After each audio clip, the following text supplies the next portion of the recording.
Now, according to some estimations, the population in Fort Collins actually stayed flat and maybe even decreased over the last 12 months. And Fort Collins has always had about 0.5% to 1.5% of population growth really since its inception in the late 1800s. But people are still moving to northern Colorado in droves, and Colorado is still a very destination-friendly place for people to move to. But if they're not moving to Fort Collins or the population isn't growing, which essentially means the net inflow is meeting the net outflow as many people are moving out or as moving in, where are they moving? Because northern Colorado is still very heavily desired. So in today's video, we are talking about these 7 areas where people are moving to in northern Colorado that isn't named Fort Collins, Colorado. My name is Patrick Soukup. This is the Living in Fort Collins YouTube channel where you come to learn everything there is to know about Fort Collins, eating, sleeping, playing, and the surrounding communities that people are moving to. Now, if you're considering relocating, buying, selling, or investing anywhere in northern Colorado, we are licensed real estate agents. So give myself, my team a call, text, or email, and we would love to be an asset on your team. But without any further delay, let's jump into today's video. These 7 areas where people are moving to that's not named Fort Collins, Colorado. Let's go.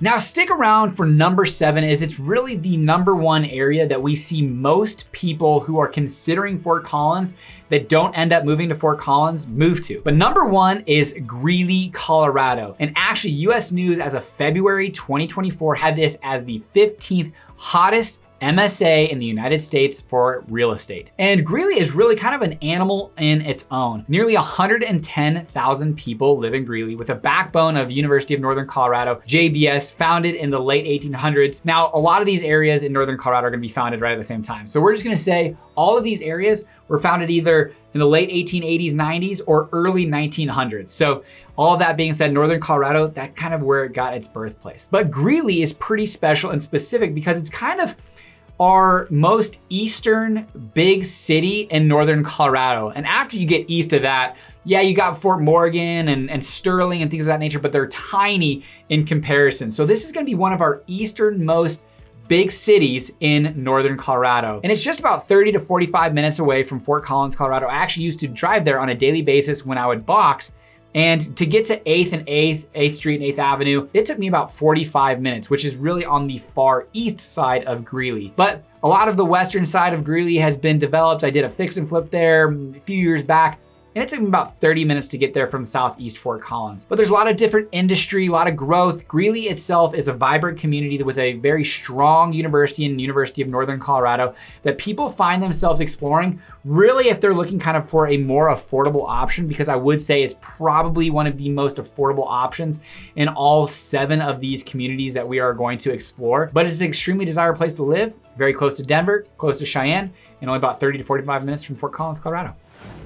And the second community that people find themselves moving to that isn't Fort Collins, that actually I moved to, which was the first time I lived outside of Fort Collins my entire life, was Loveland, Colorado. Now I only lived there for 9 months, but Loveland, our neighbor to the south, very close to Fort Collins. Always kind of the running joke was that Fort Collins and Loveland were gonna kind of grow to become one. And yes, they've gotten closer, but there's still this big gap. There's farms, open land, natural space that are kind of big buffers between Fort Collins and Loveland. But I lived on the northwest side of Loveland, and with a median age of 40 years old, it's definitely a slower community with a focus on its arts and culture.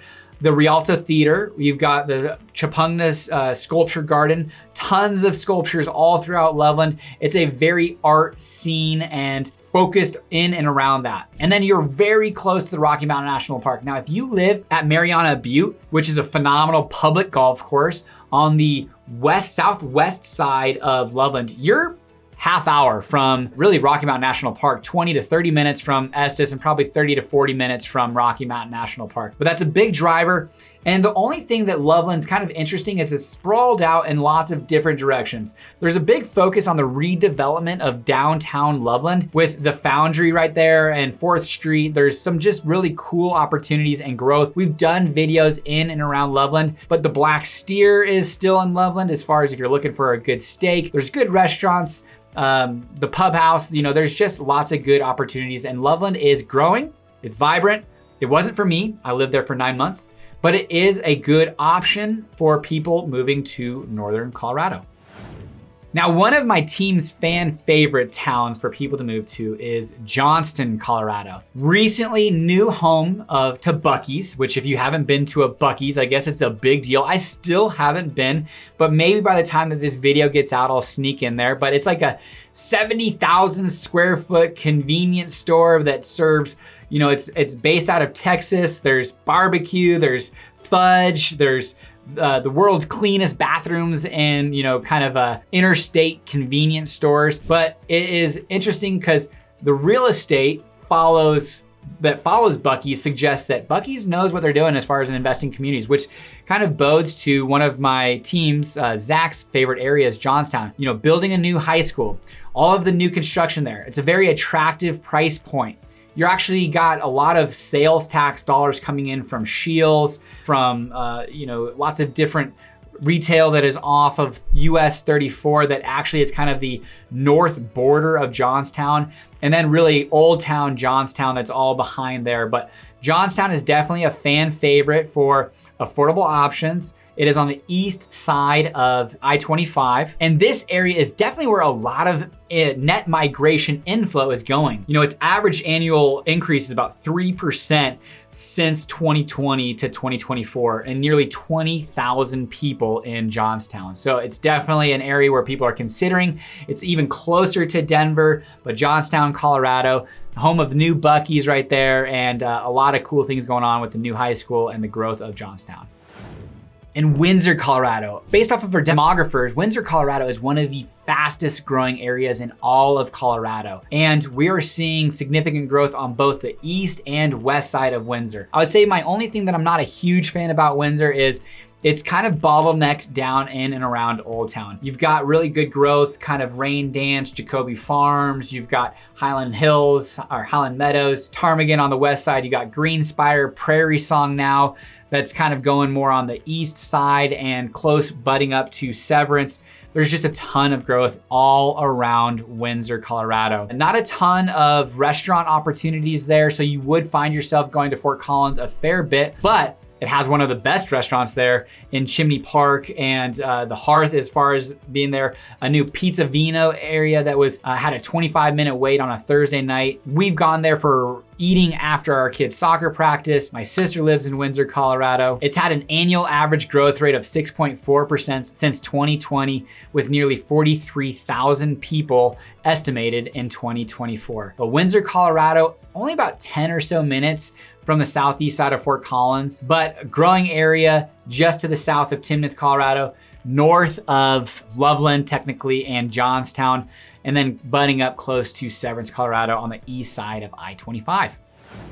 Now, probably one of the communities I don't know the best, but is absolutely one of the fastest growing is Berthoud, Colorado. Nearly 15,000 residents, home to the Players Championship Golf Course, a phenomenal TPC Colorado, a phenomenal golf course, tons of beautiful homes, scenic views. I went there for one of my friend's weddings. It was absolutely gorgeous. But Berthoud, Colorado, good school system, south of Loveland, where a lot of people are finding themselves moving over the last decade or so. Growth from 5,500 to 15,000 people. So a great amount of growth in and around Berthoud, in the Berthoud proper and kind of its boundary areas as well. But Berthoud does have a lot of growth all around it. It has Old Town Berthoud, A&W is still there, and kind of a cool little cute downtown scene, very close to Rocky Mountain National Park. The Players Championship Club is going to be on the northwest side of Berthoud, very close to Loveland, really much butting up against it, but very close to parks, natural areas, and still tons of growth to happen in and around Berthoud, Colorado. All right, our second to last area that people find themselves moving to that's not named Fort Collins for one of lots of different reasons, but that is our neighbor to the north, Wellington, Colorado. Now, I've done a lot of business in Wellington, Colorado, and it has absolutely grown. There's the Human Bean, Ziggy's Coffee, there's grocery, there's restaurants, along Old Town, Old Main Street in Wellington, Colorado. And people have found themselves moving there for an affordability factor to Fort Collins. But there's a brand new middle high school that was built there. It's absolutely gorgeous. A newer elementary that was built in the late 2000s. And so the infrastructure is catching up to the growth of what is Wellington, Colorado. Now, there was an issue with how fast it was growing, that their water treatment plant, there wasn't a big enough capacity for that building. So they actually had to increase utility fees to quickly try to build so that the area could withstand all of the growth that was happening in Wellington, Colorado. Now it's very much kind of flat land. You start to get out to kind of more of the plainsy type area. We had a client that bought a 50-acre ranch out there, a horse boarding business. So it's still very agriculture is the focus of Wellington, an affordable option to Fort Collins, but a quickly growing community with nearly 13,000 people in Wellington, Colorado. Now, the last and probably most exciting area that people find themselves absolutely considering if they don't move to Fort Collins, Colorado, because it's one, extremely close, two, still part of the Poudre School District system, but three, has a lot of cool features about it and cool opportunities moving into the future, and that is Timnath, Colorado.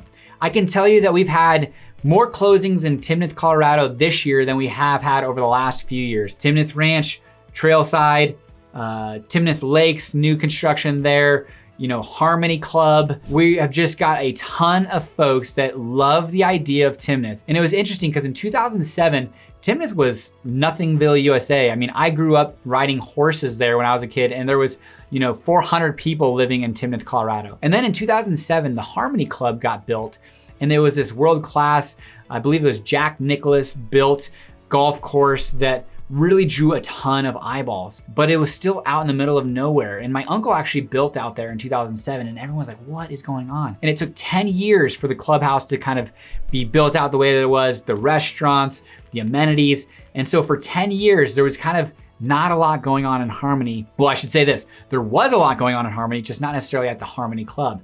And then you had Timnath Ranch being built, and Trailside, Timnath Lakes, and then you've got this huge development that's happening at Ladera. And there was another huge domino that happened when the Walmart and Costco got built, and this huge sales tax base that was going to a community with almost no expenses and was hugely flush with cash is now starting to build out their amenities. You've got Kitchell Lake, Saratoga Falls, then between them and Timnath Lakes and the David Weekley build out there in Old Town Timnath, you've got Timnath Middle High School. That is a beautiful facility, a wonderful principal that is operating there, and lots of opportunity that is kind of spurring Timnath. And now you've had all this last decade, 15 years of growth, residential growth, that you're now starting to see the commercial start to flow in. It has a max build out opportunity of 30,000 people. It's now nearly around 10,000 people, but we're gonna see Ladera be built off of I-25 and Harmony Road, and it's gonna be